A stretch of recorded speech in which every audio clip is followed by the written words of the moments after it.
Vamos a leer nuestra Biblia entonces, Segunda Crónica, capítulo número 15, versículo número 2.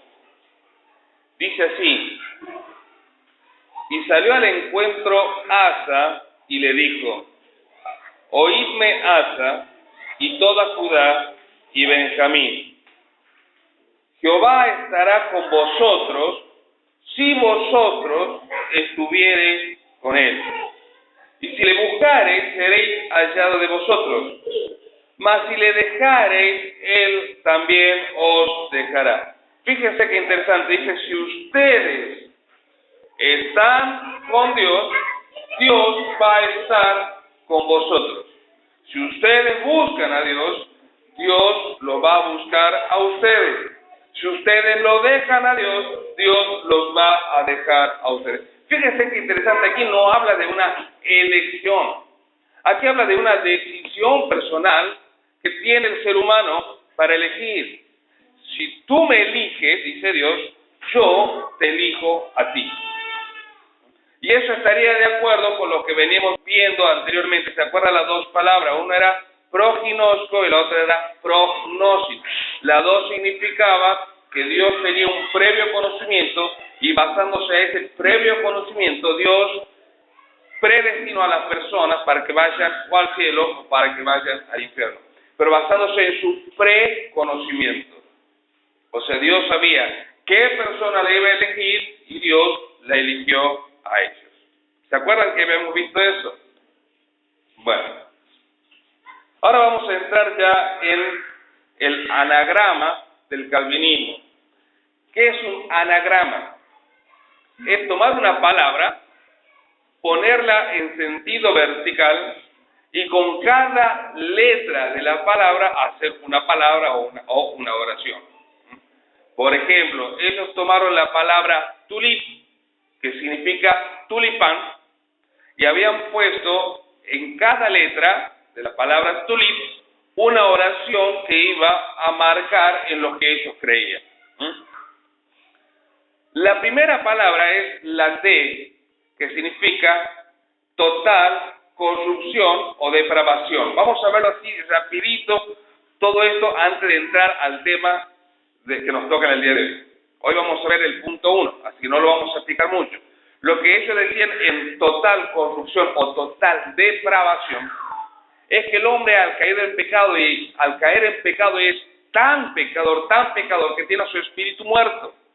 Al estar su espíritu muerto no puede entender las cosas de Dios, no puede entender lo que está bien de lo que está mal. No entiende. Al no entender lo que está bien, lo que está mal, no entiende la palabra de Dios tampoco. Al no entender la palabra de Dios, nunca busca el hombre a Dios. El hombre no puede buscar a Dios. Y toda esa conclusión sale a partir de que piensas que hay una total depravación, lo que ha motivado que el hombre esté muerto. En segundo lugar, la U sería en inglés, pero traduciéndole es una I, sería incondicional elección. Como el hombre está muerto y no puede buscar a Dios porque está muerto, la única forma de que se sabe cuál es que Dios en forma incondicional lo salve. Dios viene, lo elige en forma incondicional y dice: vos te vas a salvar y vos no. Como hay una incondicional elección, llegamos al punto 3, limitada redención. ¿Qué significa limitada redención? Que el Señor Jesucristo no murió por todo el mundo, sino solamente por aquellos escogidos. Solamente por ellos. Eso nos lleva al punto 4, irresistible gracia. La I de tulip, irresistible gracia. ¿Qué significa eso? Que las personas que Dios ha elegido, ellos sí o sí se salvan. No pueden decir que no, porque si Dios lo ha escogido, ellos sí o sí se tienen que salvar. Porque Dios hace lo que bien le parece. Y llegamos al punto 5, la P de tulip, perseverancia de los santos. Toda persona escogida es salvada y nunca pierde su salvación. Esto es básicamente lo que piensa el calvinismo. Tengamos en cuenta algo. Hoy en día el calvinismo se ha suavizado bastante. Entonces hoy ustedes van a encontrar calvinistas de 5 puntos, de 4 puntos, de 3 puntos, de 2 puntos. Pero como ustedes pueden ver, es medio difícil de sacar algún punto del medio, porque un punto se apoya en el otro. No puede haber una incondicional elección si no hay una total corrupción. Y no puede haber una limitada redención si no hay una incondicional elección. Todos los puntos se van apoyando en el otro. Pero a pesar de eso, hay algunos que están de acuerdo solamente 2 puntos, 3 puntos, los suavizan un poco. Pero básicamente esto es lo que es el calvinismo. Vamos a ver el punto número 1. Total corrupción o depravación. El hombre se encuentra en total depravación y llegan a esta conclusión de la siguiente manera. En primer lugar, punto 1. Siempre vamos a ver únicamente este punto, la total corrupción y depravación. Todos los puntos que veamos van a ser todos los subpuntos de este tema. ¿Se entiende? Bien. Punto 1. El hombre es pecador. En eso estamos de acuerdo. Todos sabemos que el hombre es pecador. Romanos 5:12 dice, por tanto, el pecado entró en el mundo por un hombre, y por el pecado la muerte, así la muerte pasó a todos los hombres, por cuanto todos pecaron. Por cuanto, Romanos 3:23, por cuanto todos pecaron y están destituidos de la gloria de Dios. O sea, en eso estamos de acuerdo. El hombre es pecador. El segundo punto, en total corrupción, es el hombre, al estar en pecado, tiene su espíritu muerto, en el sentido cadavérico. Está muerto en un sentido de cadáver. No tiene un cadáver, no ve, no escucha, no entiende. No se le puede mandar a hacer cosas porque está muerto. Literalmente muerto, en sentido cadavérico. En una oportunidad estaba hablando con un calvinista y le digo, pero eso no es bíblico. De que el hombre tenga su espíritu muerto, que el hombre esté muerto espiritualmente a causa del pecado, que tenga el espíritu muerto. Y me dice, a ver, decime un versículo bíblico en donde refute eso. Y le digo, no, vos no puedes, en la misma cara le he dicho yo, vos no puedes crear doctrina con cosas que la Biblia no dice. Uno tiene que hacer doctrina basándose en lo que la Biblia dice. Porque si no, yo podría sacar cualquier doctrina disparatada. Yo puedo decir, por ejemplo, la Virgen, el papá de la Virgen María era Papá Pitufo. Y me van a decir, no, es así. Mostrame en qué parte de la Biblia dice que Papá Pitufo no era el padre de María. ¿Ven las conclusiones ilógicas que uno puede llegar cuando trata de defender una postura de esa manera, pidiendo versículos que no existen? Perdón. El hombre no se encuentra muerto en un sentido de cadáver. Y eso lo podemos ver perfectamente con Adán y Eva. ¿Se acuerdan? Dios le había dicho, el día que peque ciertamente morirás. Y Adán y Eva, cuando estaban hablando con la serpiente, ¿se acuerdan lo que la serpiente le dice? La serpiente le dice, ustedes no morirán. Entonces Adán y Eva comen, pecan y murieron. ¿Pero murieron de muerte? No. Murieron espiritualmente. ¿Y a qué llamamos nosotros muerte espiritual? No que el espíritu está muerto, sino muerte espiritual. ¿A qué llamamos nosotros muerte espiritual? Muerte espiritual se da cuando el hombre pierde la santidad perfecta. Repito, la muerte espiritual se da cuando el hombre pierde la santidad perfecta. Si yo preguntara hoy, ¿qué tiene que tener una persona para ser salvo? Todos me van a decir, tiene que tener a Cristo en el corazón. Claro, pero ahí hemos empezado a ver la película desde la mitad. Desde el comienzo, si vemos desde el comienzo, el hombre para tener salvación, lo que tiene que tener es santidad perfecta. En Hebreos capítulo 12, versículo 14, dice, seguid la paz con todos y la santidad, sin la cual nadie verá a Dios. Una condición para ir al cielo es que tengamos santidad perfecta. Ahora, el día que nosotros pecamos, hemos perdido esa santidad perfecta. El día que Adán y Eva pecó, han perdido esa santidad perfecta. Fíjense, yo les voy a leer un versículo muy conocido y les voy a dar una mejor traducción del versículo. Romanos 3:23 dice, por cuanto todos pecaron y están destituidos de la gloria de Dios. Una traducción más precisa sería así, por cuanto todos pecaron, no logran alcanzar el carácter de Dios. El hombre está intentando alcanzar el carácter de Dios, pero no puede alcanzar el carácter de Dios. ¿Y cuál es el carácter de Dios? ¿Cuál es la esencia del carácter de Dios? Su santidad. Dios no es amor, amor, amor. Dios no es justo, justo, justo. Dios no es prudente, prudente, prudente. Dios es santo, santo, santo. La esencia del carácter de Dios es la santidad. El día que el hombre pecó, el hombre fue hecho a imagen y semejanza de Dios, tenía esa santidad perfecta. El día que el hombre pecó, a partir de ahí el hombre no puede alcanzar esa santidad plena. Entonces, ¿de qué forma un hombre se va a salvar? A través del sacrificio, de la obra de nuestro Señor Jesucristo y a través de recibirle a Él por fe. Fíjese lo que dice 1 Corintios capítulo 1, versículos 30. Presten atención porque está muy interesante este versículo. Dice, capítulo 1, versículo 30 de 1 Corintios.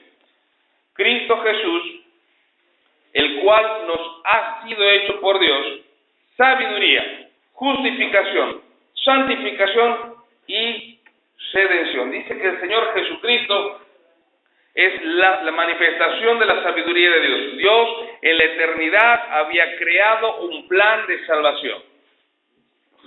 Ahí demuestra su sabiduría, justificación. A través de la obra de Cristo somos justificados. A través de recibir el Espíritu Santo somos santificados. Hemos recibido el sello del Espíritu, ahora somos separados por Dios. Tenemos la santificación y al haberse pagado el precio hemos sido redimidos. Ahí se cumple la santificación. Una persona que recibe a Cristo en el corazón por fe es santificado y recupera esa santidad, sin la cual nadie verá a Dios. ¿Se entiende? Entonces no estamos hablando que el pecado produce una muerte cadavérica en mi espíritu. Lo que produce el pecado es mi falta de adecuación al carácter de Dios. ¿Se entiende? He quedado sin alcanzar la santidad de Dios. Las personas que no recuperan su santidad plena, ¿de qué forma se recupera la santidad plena? Cuando confiesa los pecados, se arrepiente y recibe a Cristo en el corazón, ahí alcanzamos de vuelta la santidad. Una persona que no ha recibido a Cristo en su corazón no tiene la santidad de Dios, no es separado por Dios. Por lo tanto, esa persona se encuentra muerta espiritualmente. ¿Se entiende? En tercer lugar, dice, el hombre está muerto en su pecado, y como está muerto en su pecado, no conoce la diferencia entre el bien y el mal. El hombre está muerto por su pecado, no conoce la diferencia entre el bien y el mal. Aunque a ustedes les parece ridículo, eso es lo que creen. Ahora hay ejemplos prácticos y ejemplos bíblicos. Vamos primero a los ejemplos prácticos, ejemplos de todos los días, ejemplos que lo vamos a ver en la calle.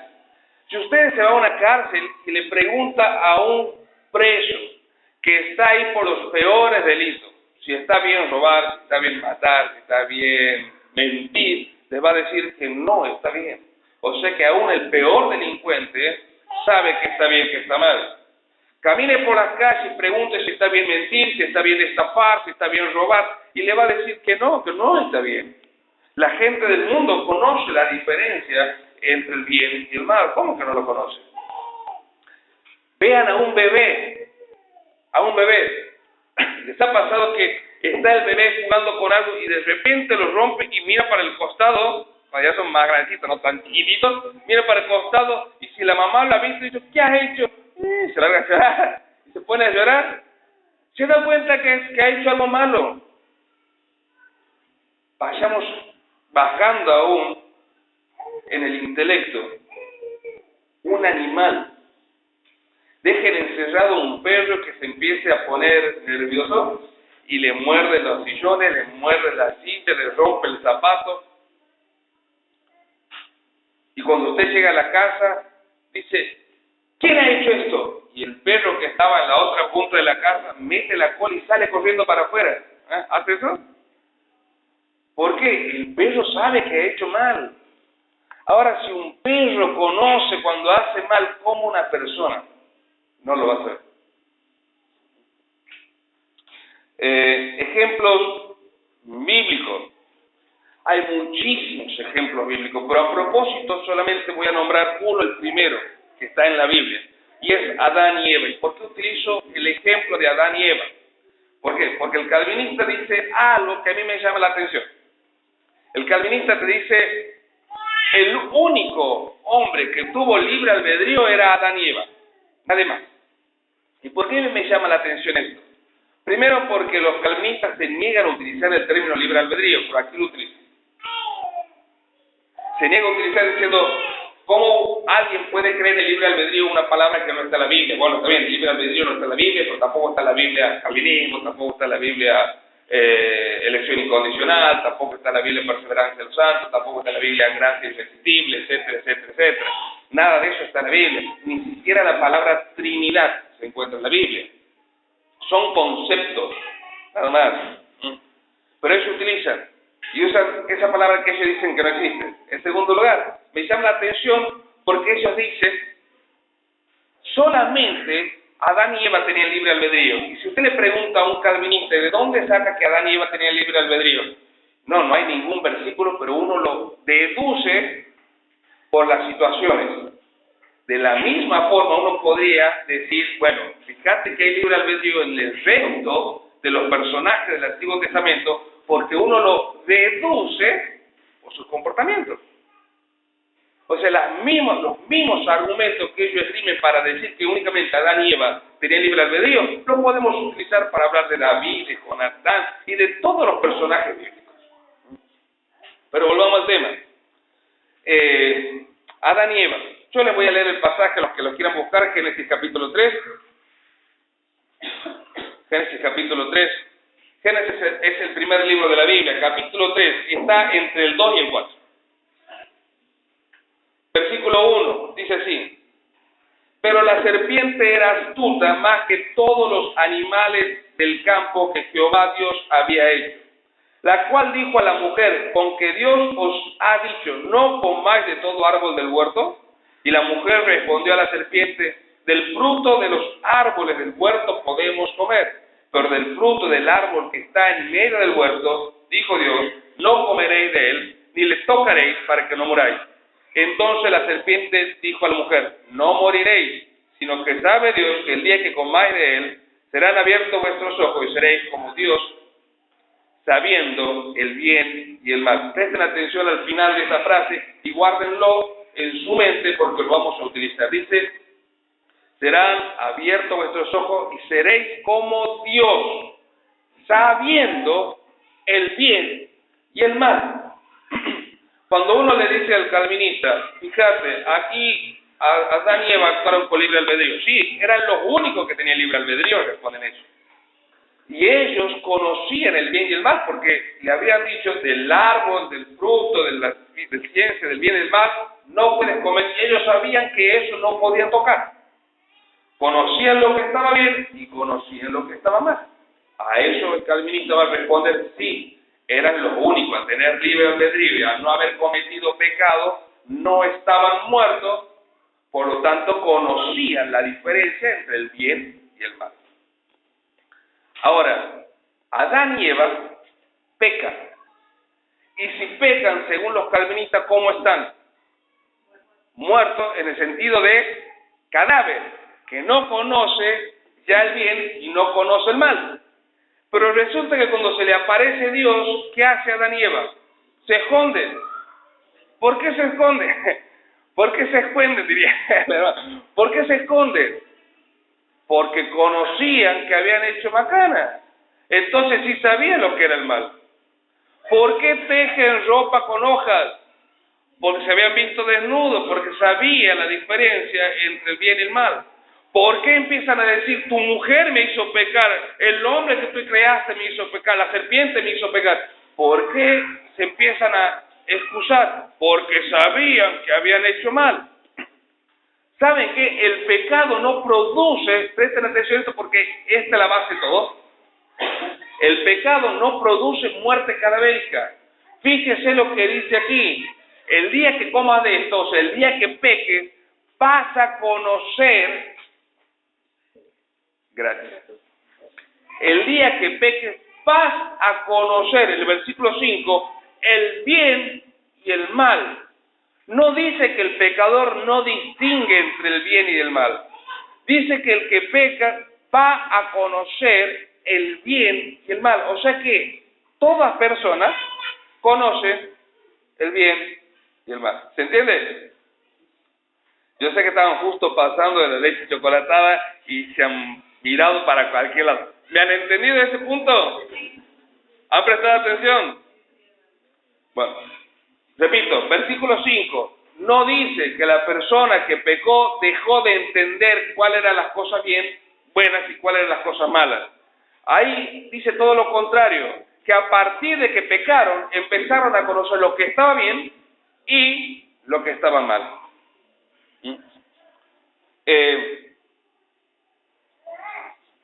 Por tirar algún ejemplo más, hay muchísimos, pero no nos va a dar el tiempo. Caín y Abel, ¿había alguna ley que decía no matarás? Entonces ellos no sabían que matar estaba bien o estaba mal. Cuando Caín mata a Abel y Dios le dice a Caín, ¿dónde está tu hermano? Lo normal que hubiera sido si él pensaba que no había hecho nada malo, que le hubiera dicho, y lo acabo de matar. ¿Verdad? Eso hubiera dicho porque no estaba nada mal. Pero ¿qué hace Caín? Dice, no sé, yo no soy su cuidador, no soy su niñera, no sé dónde andará. ¿Por qué hace eso? Porque sabía que sus obras eran malas. Y busquen cualquier pasaje donde hable de pecado y van a ver que los hombres sí conocen la diferencia entre el bien y el mal. Entonces habíamos dicho que los calvinistas dicen, todos los hombres han pecado. ¿En eso estamos de acuerdo? El segundo punto dice, todos los hombres han pecado, por lo tanto, están muertos, muerte cadavérica. ¿Es eso verdad? No, el hombre está muerto porque ha perdido la esencia, la característica de Dios en su santidad. En tercer lugar, el calvinista dice, el hombre ha muerto y no conoce la diferencia entre el bien y el mal. ¿Estamos de acuerdo con eso? No, hemos visto los pasajes donde dice que el hombre sí conoce la diferencia entre el bien y el mal, y que el pecado no le ha dado una muerte cadavérica, sino todo lo contrario, le ha hecho conocer el bien y el mal. En cuarto lugar, el hombre, porque está muerto en su pecado, no entiende el mensaje de salvación, no entiende la palabra.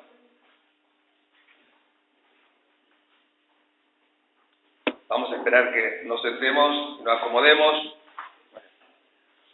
En cuarto lugar, el hombre, porque ha muerto en sus pecados, no entiende el mensaje. ¿Será eso verdad?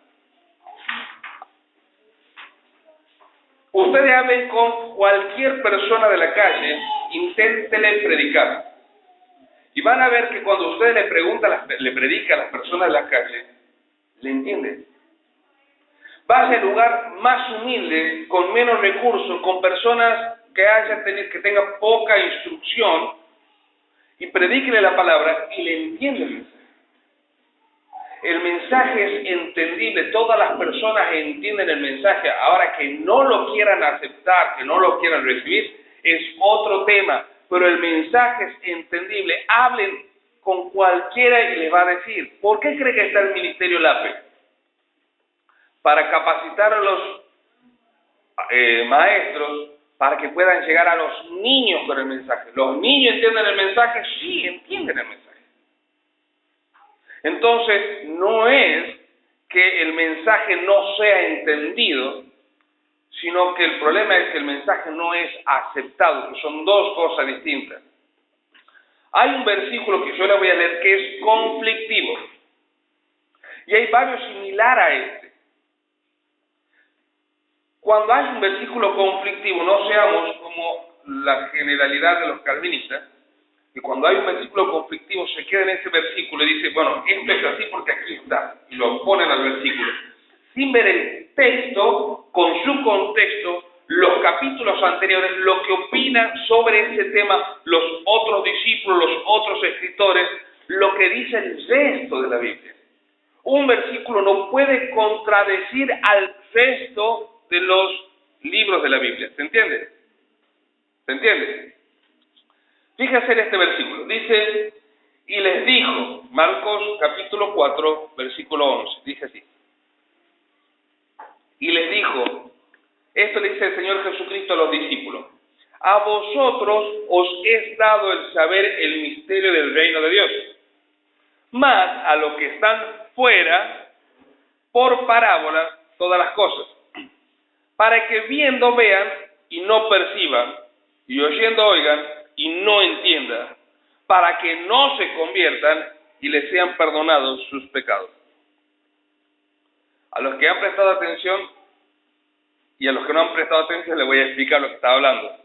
El Señor Jesucristo le hablaba por parábola y los discípulos le dicen, ¿por qué a nosotros solamente nos explica las parábolas y al resto no?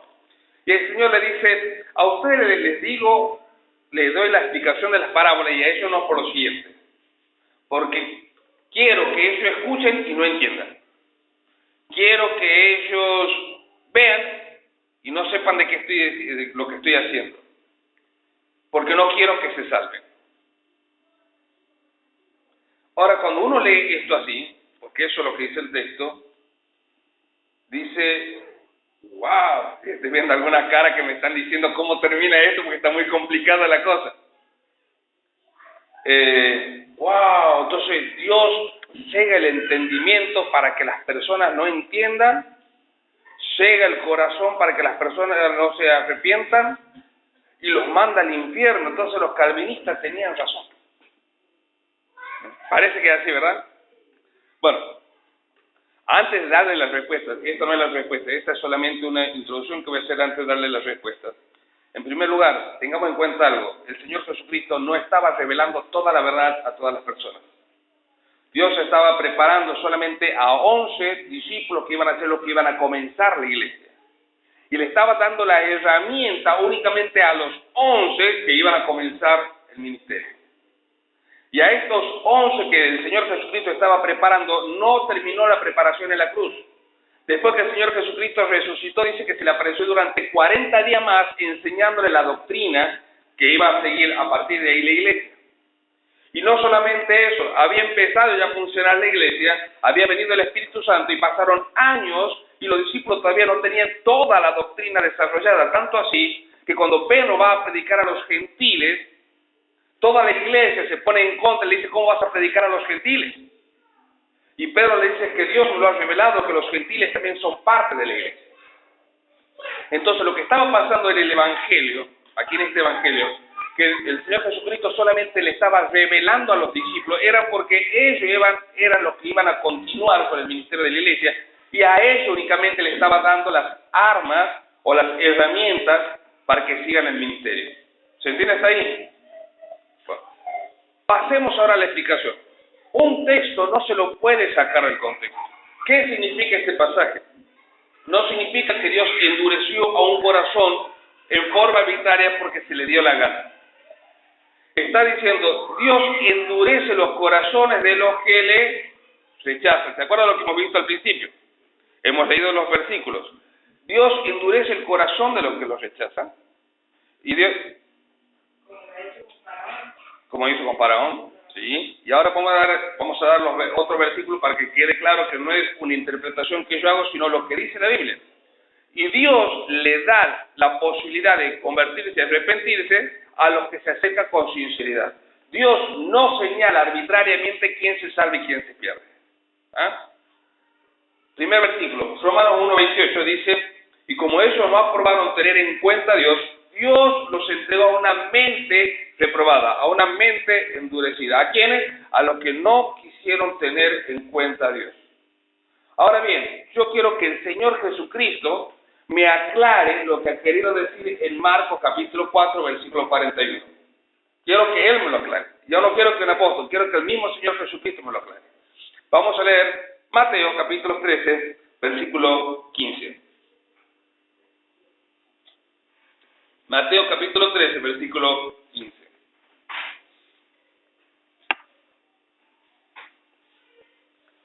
Dice así.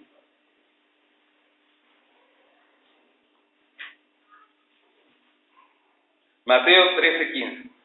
Porque el corazón de este pueblo se ha engrosado, o se ha hecho duro. El corazón de este pueblo se ha hecho duro. Y con los oídos oyen pesadamente, y han cerrado sus ojos para que no vean con los ojos, y oigan con los oídos, y con el corazón entiendan, y se conviertan, y yo los sane. Fíjense lo que dice. Dice, este pueblo ha cerrado su corazón, ha cerrado su oído, ha cerrado su muerte. No quieren entender el mensaje, no quieren convertirse, entonces yo no lo puedo salvar. ¿Se dan cuenta? Dios no actúa en forma arbitraria de decir, este entiende, este no entiende. Aquí en este pasaje vemos lo que el Señor Jesucristo dice. La gente no quería oír, no quería entender, no quería abrir su corazón para ser salvada. ¿Se entiende? ¿Seguro? Otros versículos, vamos a decir algunos nomás porque son muchísimos. Yo lo voy a leer, no lo busquen, pero presten atención, por favor. Romanos 1:32. Dice, quienes, habiendo entendido el juicio de Dios, ¿qué habían hecho estas personas? Entendido el juicio de Dios. No solamente practican tales cosas que son dignos de muerte, perdón, he leído cualquier cosa. Quien habiendo entendido el juicio de Dios, que los que practican tales cosas son dignos de muerte, no solo las hacen, sino que también se complacen con los que la practican. Está hablando a personas inconversas. Y le dice a estas personas, no solamente conocen que van a ser juzgadas y siguen en pecado, también se goza con los que están en la misma situación que ellos. Personas que se perdían. Y dice ellos, habiendo entendido, o sea que un inconverso sí entiende el mensaje. Primera Samuel 15:26 dice, y Samuel respondió a Saúl. Primera Samuel 15:26 para los que no. No volveré contigo porque desechaste la palabra de Jehová y Jehová te ha desechado. Fíjense de vuelta al principio. Vos me desechas primero, yo te desecho. Vos me eliges primero y yo te elijo. Siempre está ese principio, siempre está ese principio. Desechaste la palabra de Jehová y Jehová te desechó. O sea, no es que no entendió la palabra, la rechazó a la palabra. La entendió y la rechazó. Segunda de Salmo, 32:9, dice, no seáis como el caballo, como el mulo, sin entendimiento. Dice, no te hagas así sin entendimiento. En otras palabras, vos puedes entender. Lo que pasa es que no quieres entender. Te has vuelto terco como el burro, te has vuelto terco como el caballo. No quieres entender. En Lucas capítulo 16, desde el 28 en adelante, el Señor Jesucristo se encuentra con gente inconversa, maestro de la ley. Y esto le pregunta, Señor, ¿qué tengo que hacer para ser salvo? Y el Señor le dice, ¿conoce los mandamientos? Sí. A ver, decime cuáles son. Amarás al Señor tu Dios con todo tu corazón, con toda tu mente, con toda tu alma. Ah, entonces lo sabes. Sí. Bueno, hacelo. Este fariseo,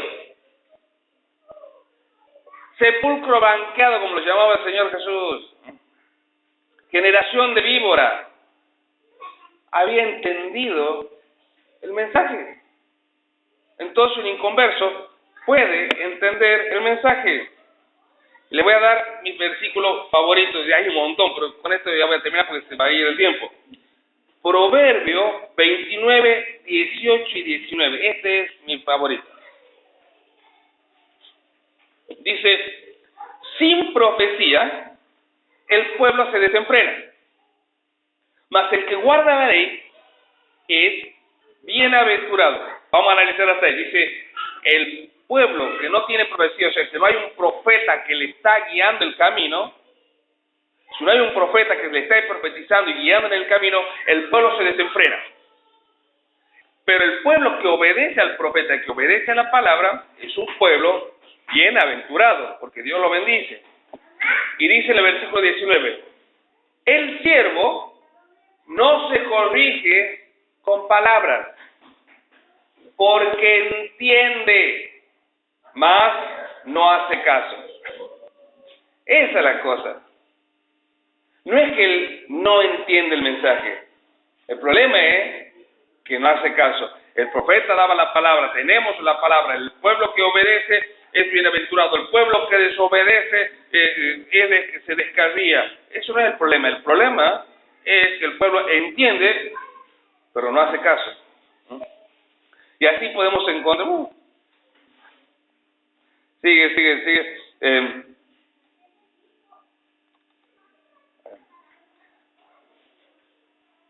No solamente con la Biblia el pueblo, la gente puede entender que existe un Dios.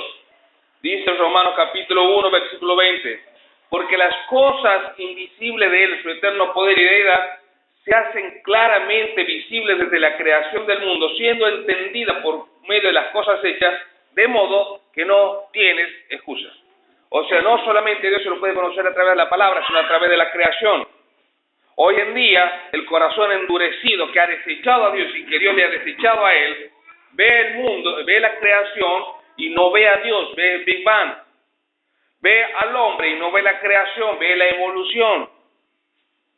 Porque el hombre entiende, pero no hace caso. Dios le ha dado la respuesta, pero el hombre la ha desechado. Y dice, la misma creación da a entender la existencia de Dios, pero el hombre no quiere entender. Por eso no tienen excusa.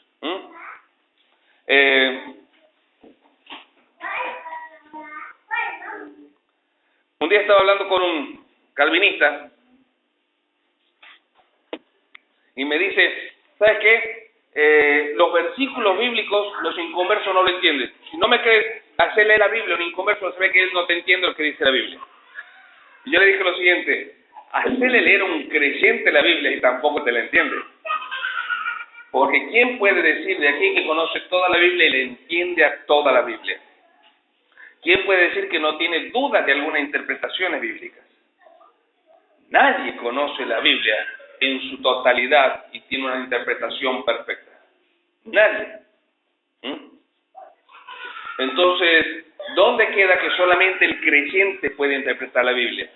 Si hay tantas doctrinas como personas hay en el mundo, significa que algo está fallando. Significa que no existe una interpretación perfecta de la Biblia. Uno trata de interpretar lo más cercano a lo que dice la Biblia, pero seguramente tendremos errores.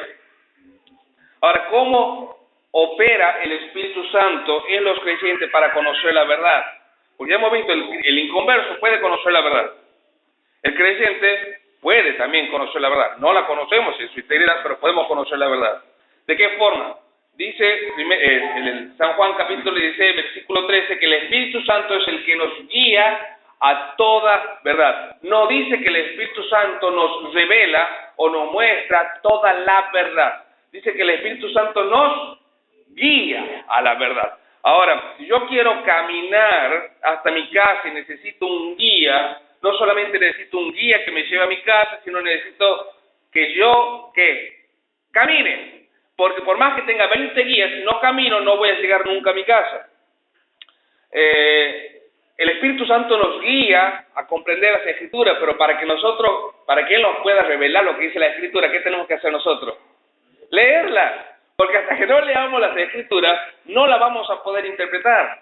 Y como les he dicho, las Escrituras es una totalidad. Yo solamente me dedico a leer los Salmos, nunca voy a entender lo que me dice la Biblia en su totalidad. Si solamente leo la vida del Señor Jesucristo, nunca voy a entender la doctrina de Dios. Debo leerla en su totalidad. Dice San Juan capítulo 5, versículo 39, escudriñad las Escrituras. No dice lean las Escrituras, no dice antes de acostarse vean algunos versículos, dice escudriñad. estudiarla, sentarte con libros, analizarla, nadar en la profundidad de las Escrituras, escudriñar las Escrituras. Y llegamos a Hebreos capítulo 5, versículo 14. Hebreos 5, 14 dice, presten atención porque este versículo está muy bueno. Dice, pero el alimento sólido, o sea, la doctrina fuerte, firme, el alimento sólido es para los que han alcanzado madurez. ¿Y de qué forma uno alcanza la madurez en el conocimiento? Dice, para que por el uso tiene los sentidos ejercitados en el discernimiento. Una persona que lee la Biblia y se ejercita en el estudio de la palabra de Dios, empieza a discernir mejor las Escrituras. O sea, el Espíritu nos guía, pero yo debo que escudriñarla y ejercitarme como preparo mi cuerpo para una competencia en el estudio de la palabra. Me quedo con el versículo 5:39 de Juan, que dice, escudriñar las Escrituras porque os parece que en ellas tenéis vida eterna y ellas son las que dan testimonio de mí.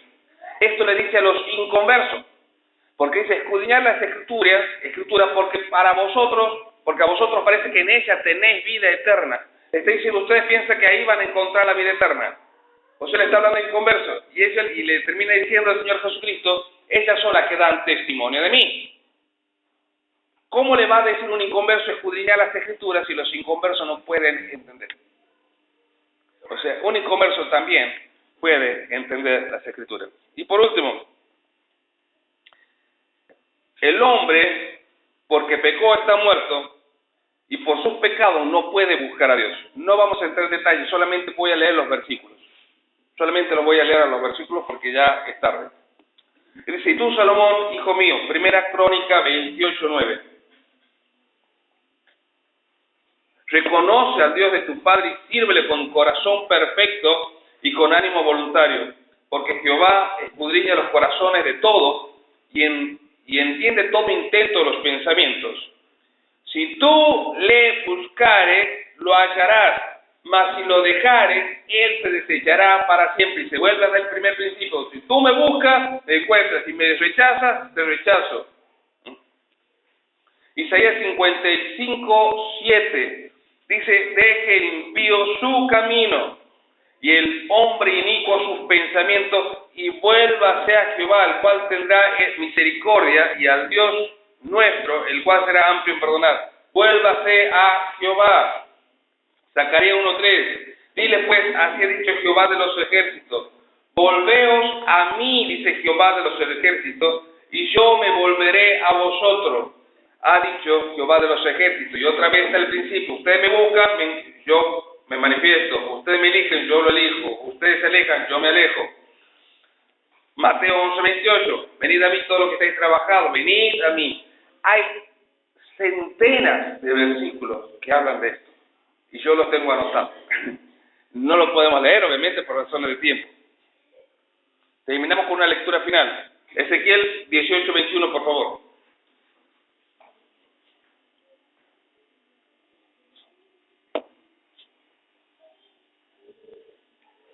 Vamos a leer algunos versículos. Esta es la conclusión de todo lo que hemos dicho. La lectura de esto es la conclusión de lo que hemos dicho. 18:21. Entonces, el calvinista dice, estamos en pecado, ¿sí? Estamos en pecado.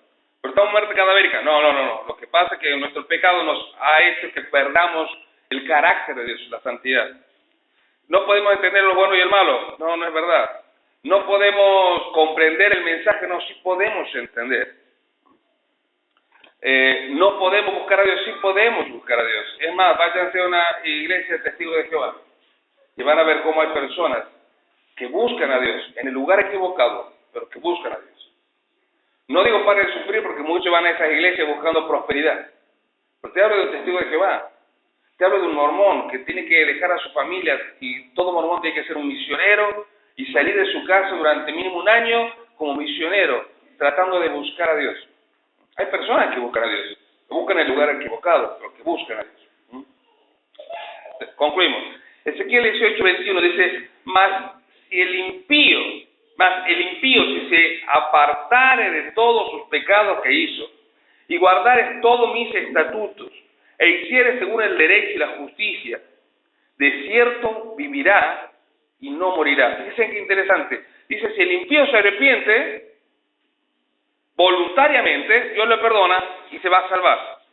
No dice si es predestinado, si es elegido, dice si se arrepiente voluntariamente. Todas las transgresiones que cometió no le serán recordadas.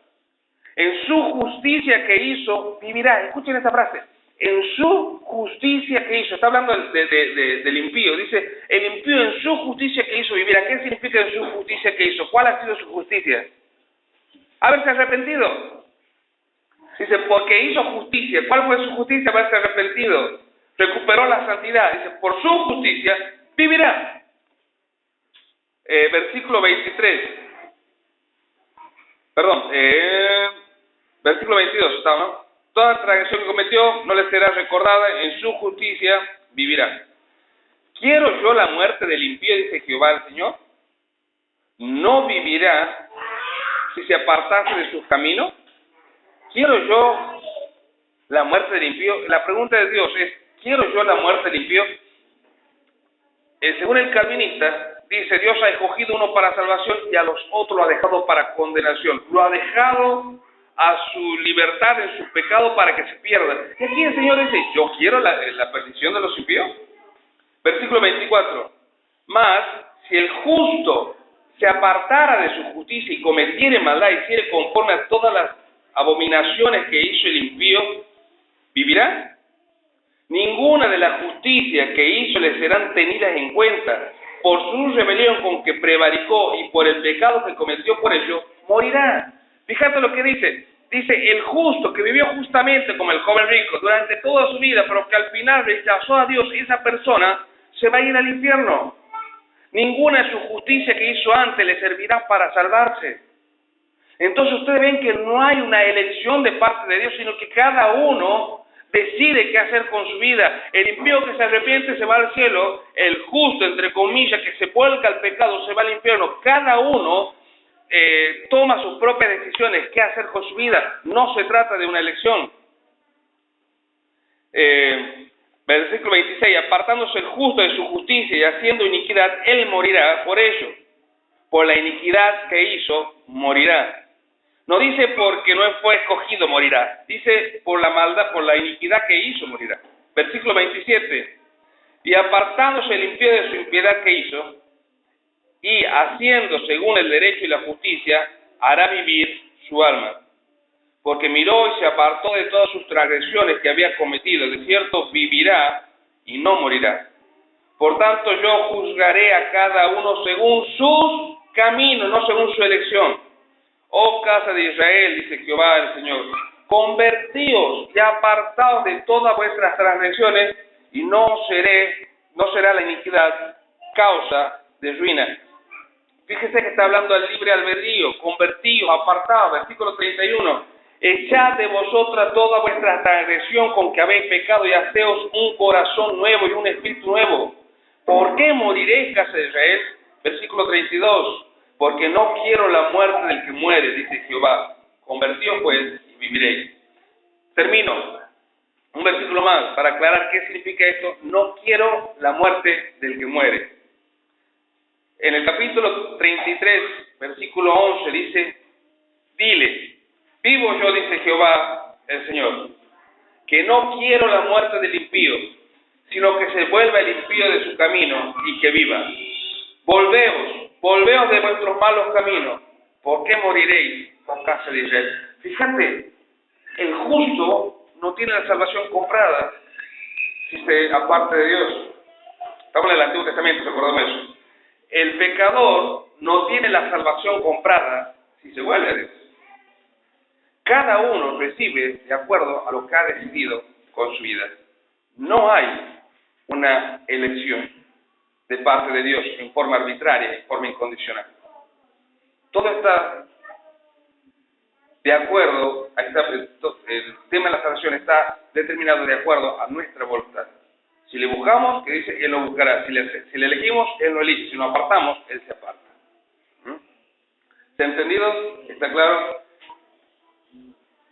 Bueno, a los que le interese, porque veo que hay algunos que están escribiendo, toda esta serie la estamos grabando. Entonces, hasta ahora van 5.